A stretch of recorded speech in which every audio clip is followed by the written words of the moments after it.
ये आए दिन कोई लीडर मर रहा है उनका, कहीं उनके यहाँ दंगे हो रहे हैं, कहीं फसाद हो रहे हैं, हिंदू मारा गया जिसकी निर्मम हत्या की बांग्लादेश के जाहिलों ने, रेडिकल इस्लामिस्ट कुत्तों ने।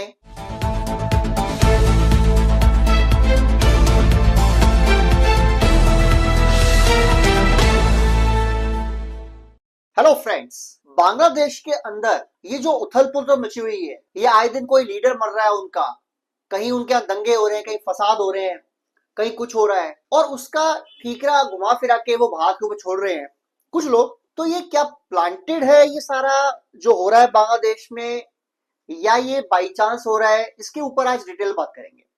और जो हिंदू मारा गया जिसकी निर्मम हत्या की बांग्लादेश के जाहिलों ने, रेडिकल इस्लामिस्ट कुत्तों ने, उस हिंदू के बारे में बात करेंगे जिसके यहाँ दिल्ली में, अब हमारे यहाँ काफी सारे प्रोटेस्ट हो रहे हैं और बताया जा रहा है कि अगर बांग्लादेश ने सब करते रहा तो फिर वो दूर नहीं, जब बांग्लादेश पर कार्रवाई की जाएगी। अब वो की जाएगी कि नहीं की जाएगी वो एक बात की बात है। पहले शुरू से शुरू करते हैं। कम से कम हफ्ते 10 दिन पहले उस्मान हादी जो एक स्टूडेंट लीडर था, जिसने एक पूरा प्रोटेस्ट चलाया शेख हसीना की जब पार्टी पावर में थी, जब शेख हसीना वहां प्राइम मिनिस्टर थी बांग्लादेश की, और ऐसा प्रोटेस्ट चलाया स्टूडेंट यूनियंस का कि अंत में शेख हसीना के वहां से भागने तक और पूरी पार्टी का, पूरे जो कंट्रोल था गवर्नमेंट का, मोहम्मद यूनुस के हाथों में आने तक वो प्रोटेस्ट जारी रहा। उसमें कुछ और लीडर भी थे, लेकिन उनमें से काफी फेमस एक लीडर था उस्मान हादी। उसकी सिर में गोली मारकर हत्या कर दी गई और हत्या की गई जब वो चुनाव प्रचार करके वापस आ रहा था। एक पार्टी है एनसीपी, जो नई पार्टी बनी बांग्लादेश में, जिसमें ये ज्यादातर स्टूडेंट लीडर्स हैं। तो इस पार्टी के अंदर वो एक लीडर था उस्मान हादी, उसको गोली मार दी गई। उसके बाद जैसे ही गोली मारी गई उसको एयरलिफ्ट करके सिंगापुर ले गए। सिंगापुर में उसका इलाज किया गया और इलाज के दौरान उसकी मौत हो गई। उसके बाद एक पूरा अनरेस्ट हो गया बांग्लादेश के अंदर, दंगे हो गए और बांग्लादेश के लोगों ने संसद में तोड़फोड़ कर दी, मतलब काफी जगह तोड़फोड़ की और एक बहुत बुरा किस्म का 3-4 दिन वहां ड्रामा चला जिसमें लूटपाट वालों ने लूटपाट भी कर ली। क्योंकि ऐसा होता है ना, जब दंगे होते हैं तो कुछ तो रियल लोग होते हैं जो कर रहे होते हैं प्रोटेस्ट या दंगा, कि भाई ये गलत हुआ है, इस तरीके की चीजें की। लेकिन जो कुछ होते हैं दंगाई, वो क्या करते हैं, किसी की दुकान लूट ली, किसी के जेवर छीन के भाग गए, किसी के पैसे छीन के भाग गए, और वही प्रोटेस्ट के अंदर वो दब जाते हैं कि चलो जी उस टाइम हो गया होगा बाई चांस। इवन सजा भी नहीं मिलती उनको। उसके बाद सिकदर, उसी एनसीपी पार्टी का एक और लीडर, उसकी भी गोली मार के हत्या करने की कोशिश की गई, हालांकि वो बच गया। उसमें उसका जो स्कल था वो इतना पतला था कि गोली उसके अंदर घुसी नहीं और वो लग के निकल के बाहर निकल गई और वो बच गया। अब जब पुलिस पहुंची इसके यहाँ, इसके घर पे तहकीकात की गई, तो तहकीकात में पाया गया वहां एक ड्रग, कहवा नाम का ड्रग पाया गया और 6 बोतलें दारू की या अल्कोहल की पाई गई। और उसकी एक फ्रेंड, एक दोस्त, गर्लफ्रेंड कह सकते हो आप, तन्वी नाम की, वो भी गायब पाई गई। अब लोग तो कहते हैं ये बड़े सीधे साधे लोग हैं, इस्लाम में तो जो है अल्कोहल को छूना मना है और ये कट्टर इस्लामिस्ट लोग हैं। अगर ये कट्टर इस्लामिस्ट है तो ये शराब की बोतलें कौन पी रहा था? ये शादी से पहले लड़की का क्या ताल्लुक, क्या इस्लाम अलाउ करता है? खैर वो इनकी आपस की बातें हैं, वो ये समझे। अब वहां ये मान रहे हैं लोग, 4 तरह की वहां पे कमिटमेंट्स या कमेंट्री चल रही है। पहली, जो सबसे ज्यादा फेमस चल रही है, वो कहते हैं कोई भी हत्या हो गई सीधा बोल दो हिंदुस्तान ने करवा दिया, इंडिया ने करवा दिया। उस्मान हादी केस में उन्होंने ये कहा कि इंडिया ने करवा दिया, इंडिया ने हमारा एक ऐसा लीडर मरवा दिया जिसने शेख हसीना के खिलाफ पूरा एक प्रोटेस्ट करवाया था। और क्योंकि शेख हसीना भारत में अजाइलम में है, भारत में रह रही है, उनको शरण मिली हुई है, तो भारत के कुछ लोगों से मिलके शेख हसीना ने अपने आगे लोगों से उसको गोली मरवा दी। एक तो कहावत है भाई, जो भी हो जाए ना बांग्लादेश में, आप सीधा बोल दो भारत ने कर दिया, जैसे पाकिस्तान करता है। वहां जो हो जाए भारत ने कर दिया, वहां बाढ़ आ जाए भारत ने कर दिया, सूखा पड़ा तो भारत ने कर दिया, पानी छोड़ रोक दिया तो भारत ने कर दिया, पानी आ गया तो भारत ने कर दिया, अगर वहां भूकंप आ जाए तो भारत ने कुछ कर दिया। मतलब अगर वहां बस यही कहना बाकी है कि बच्चा पैदा हुआ तो भारत ने कर दिया, बाकी सब तो कह ही देते हैं भारत ने कर दिया। एनीवेज, उसी ट्रैक पर बांग्लादेश आ गया क्योंकि इनका नया बाप बन गया है पाकिस्तान। और पाकिस्तान का जो फील्ड मार्शल है आसिम मुनीर, वो आजकल मोहम्मद यूनुस को काफी सारे सलाह मशवरा दे रहा है। और उन मशवरे में से एक मशवरा ये है कि भारत कोसो, हर ब्लेम डालो भारत के ऊपर। उससे क्या होगा, तुम्हारी जो इंटरनल पॉलिटिक्स है, यानी जो इंटरनल लोग हैं, भुखमरी है, गरीबी है, बिजनेस ठप पड़ रहे हैं, शिक्षा नहीं है, पैसे नहीं, वो सब दब जाएगा क्योंकि सब डाल दो भारत के ऊपर, कहानी खत्म, कुछ करना ही नहीं। बोलो भारत ने कर दिया, दैट्स इट। और ये करते आ रहे हैं वहां के लोग। मोहम्मद यूनुस की प्रॉब्लम ये है कि एक तो वो चुनावा लीडर नहीं है, जैसा कि शेख हसीना ने एक इंटरव्यू दिया अभी एएनआई को, उसमें बताया उन्होंने कि भाई ये मोहम्मद यूनुस है कौन, क्या इसे किसी ने वोट डाला है, क्या चुन के पीएम बना है, क्या इसकी सरकार कोई पार्टी की है, या दो चार पार्टी मिलकर सरकार बना रही है, कुछ भी ऐसा नहीं। मोहम्मद यूनुस क्या है, ये एक माइक्रो फाइनेंस का बंदा था जो फ्रांस में रह रहा था। जैसे ही शेख हसीना को निकाला गया, या शेख हसीना भाग के वहां से आई बांग्लादेश से, उसके बाद ये बंदा प्लांट कर दिया गया अमेरिका के द्वारा और कुछ वेस्टर्न पावर्स के द्वारा कि बांग्लादेश में जाओ, कंट्रोल करो, और कुछ हमारे फैसले हमारे हक में होने चाहिए। उनको ये पता नहीं था उस टाइम कि ये पाकिस्तान का कुत्ता बन जाएगा या ये चाइना का पिछलग्गू बन जाएगा, और वो छोड़ दिया, काम हो गया। अब ये बंदे के पास कोई पॉलिटिकल पावर नहीं है, कोई पॉलिटिकल बैकग्राउंड नहीं है। अब ये लड़े तो लड़े कैसे भारत से, ये किसी से कैसे लड़े। अब वह चुनाव डिक्लेयर हो गए, चुनाव कब डिक्लेयर हो गए, फरवरी 2026 में। अब ये चाहता है उससे पहले, जो मैं बताया ना, पहला रीजन क्या था, भारत ब्लेम करो। सेकंड रीजन क्या है, मोहम्मद यूनुस ये चाहता है कि 2026 फरवरी में जो आम चुनाव की घोषणा कर रखी है बांग्लादेश के अंदर, उसको टाला जाए। अब टालने क्या रीजन देगा ये उससे पहले इतना अनरेस्ट, इतना दंगा करवाना चाहता है बांग्लादेश के अंदर कि बांग्लादेश के लोग खुद बोले कि हमें सेफ नहीं फील हो रहा, कि हम बाहर निकल के वोटिंग करेंगे तो हमारी जान सेफ है या नहीं सेफ है।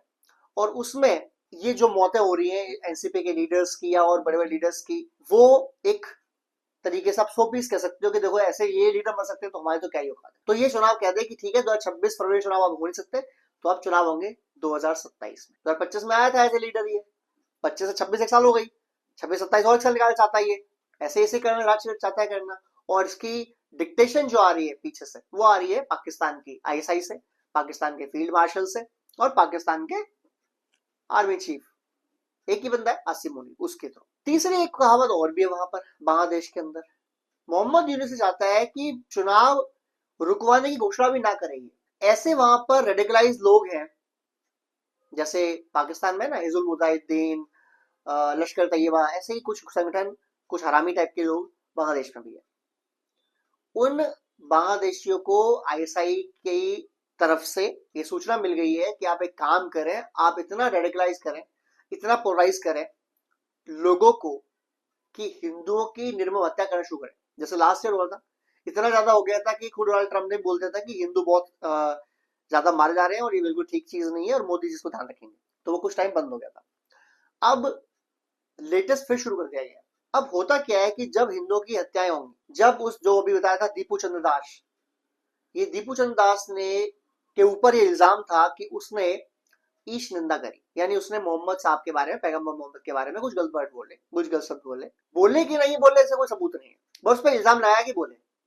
ठीक है, अगर मान भी ले कि उसने गलत वर्ड बोले हैं तो जेल में डालो उसको, कानून सजा देगा उसको। इन लोगों ने क्या करा, उसकी फैक्ट्री के बाहर गए, मजदूर था वो, फैक्ट्री के बाहर गए, कोई 2-2.5 हजार पब्लिक, और वहां से उसको बोला कि आप बाहर निकालो इस बंदे को फैक्ट्री से, वरना हम फैक्ट्री में आग लगा देंगे। फैक्ट्री के लोगों ने बाहर निकाल दिया। जब बाहर निकाला गया, ऐसे रोड पर खुलेआम मारा पीटा गया, इतना मार मार के मार दिया गया। उसके बाद इसे पेड़ पे टांग दिया गया और वहीं पेड़ पे इसको आग लगा दी गई। ये बांग्लादेश के लोगों का न्याय है एक ऐसे इंसान के बारे में जिसने पैगंबर मोहम्मद साहब के बारे में कुछ गलत वर्ड बोले। इल्जाम है, सबूत नहीं है, और इल्जाम लगाने वाले कौन थे क्या थे कुछ नहीं पता, और इस पर फिर कोई एक्शन भी नहीं लिया गया पुलिस की तरफ से। जब बहुत ज्यादा प्रोटेस्ट किया इंडिया ने और बाकी देशों ने, तब जाके 7 लोगों के खिलाफ एफआईआर की गई, 2000 में से सिर्फ 7 के खिलाफ। अब गेम क्या है इसके पीछे, गेम ये है कि मोहम्मद यूनुस चाहता है कि हिंदुओं के खिलाफ इतना ज्यादा नेगेटिविटी करवाओ, इतने ज्यादा उनके ऊपर जुल्म करवाओ कि भारत सरकार कुछ एक्शन लेने पर मजबूर हो जाए। और जब भारत सरकार एक्शन लेगी, हमला करेगी बांग्लादेश के अंदर, तब हम जितने भी रेडिकलाइज लोग हैं इनको लगा देंगे कि देखो जी इंडिया ने अटैक कर दिया है, अब हमें इंडिया लड़ना है, चुनाव होना बात की बात। तो चुनाव फिर टल गए, चुनाव फिर टल गए। यानी ये चाहता है या तो दंगे तरह हो जाए कि मैं खुद बोल दूं कि दंगों की वजह से चुनाव नहीं हो पा रहे, या भारत ही गुस्से में कोई हमला कर दे, और फिर क्योंकि country under attack can not have voting, चुनाव तो हो नहीं सकते।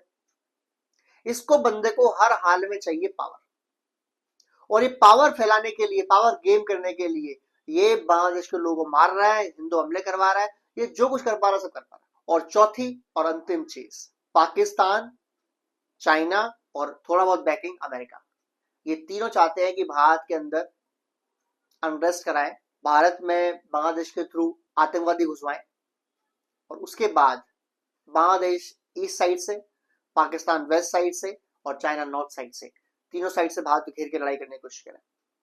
अगर आप ऐसा सोचते हैं कि भारत पर आप तीन तरफ से हमला करेंगे और आप बच जाएंगे, तो बिल्कुल नहीं बचने वाले। हाँ, भारत के लिए मौका हो सकता है यहाँ पर। अगर मैं भारत का सलाहकार होता तो मैं ये सलाह देता कि अच्छा मौका है, बांग्लादेश के ऊपर हमला करो, और जो चिकन नेक भारत की है, जिसके ऊपर बांग्लादेश बोलता है कि हम चिकन नेक काट देंगे, उनके नेता बोलते रहते हैं अक्सर कि जो 7 स्टेट है उनको दिल्ली से काट दो, इंडिया से काट दो, उस चिकन नेक को और चौड़ा कर लो, जो भी 50-60 किलोमीटर की है, लेट इट 200 किलोमीटर, 300 किलोमीटर, और फिर बांग्लादेश अपने रास्ते पा जाएगा। पॉलिटिकल तरीके से समझाएंगे आप बांग्लादेश को, ये नहीं सुनने वाले। कुछ लोग लातों से ही मानते हैं, कुछ लोग पिटाई से ही मानते हैं, वो सीधे समझाने से कभी नहीं मानेंगे, ना वो मान सकते हैं, ना मानने की कोशिश करते हैं, ना मानेंगे। तो अभी भारत के ऊपर बात क्या करता है। और पाकिस्तान अपना नाम खराब ना हो, उनको पता लग गया कि अगर उन्होंने पाकिस्तान के रास्ते, पाकिस्तान के लोगों के थ्रू भारत पर हमला करवाया आतंकवाद के रूप में, भारत जवाबी कार्रवाई करेगा, उसका उन्होंने एक ट्रेलर ऑपरेशन सिंदूर में देख लिया और घबराए हुए। तो वो चाहते हैं कि करने वाले बांग्लादेशियों, करवाने वाले बांग्लादेशियों, बैकग्राउंड में वो हो, तो हमला अगर होता भी है तो बांग्लादेश में होगा, भारत में नहीं होगा, तो पाकिस्तान में नहीं होगा। और कैसा विडंबना है ना यार, 1971 में हमने जिस देश को आजाद करवाया, पाकिस्तान जैसे बेगैरत लोगों से, जो वहां बांग्लादेश में उनके उस टाइम के ईस्टर्न पाकिस्तान के औरतों का, बच्चों का रेप कर रहे थे, उनको मार रहे थे, उनसे आजाद करवाया, और अब वो देश इतना ज्यादा अनथैंकफुल हो गया है, नाशुक्रा हो गया है, हार्ड टू बिलीव बट ऐसा हो गया है। और ये वही लोग हैं जिन्होंने अपने father of the nation Ziaur Rahman को गोली मार दी थी, तो हमारी तो क्या ही वैल्यू करेंगे। Anyways, hope for the best. जब अच्छा टाइम ज्यादा नहीं चलता तो बुरा टाइम ज्यादा चलेगा। जय हिंद, जय भारत।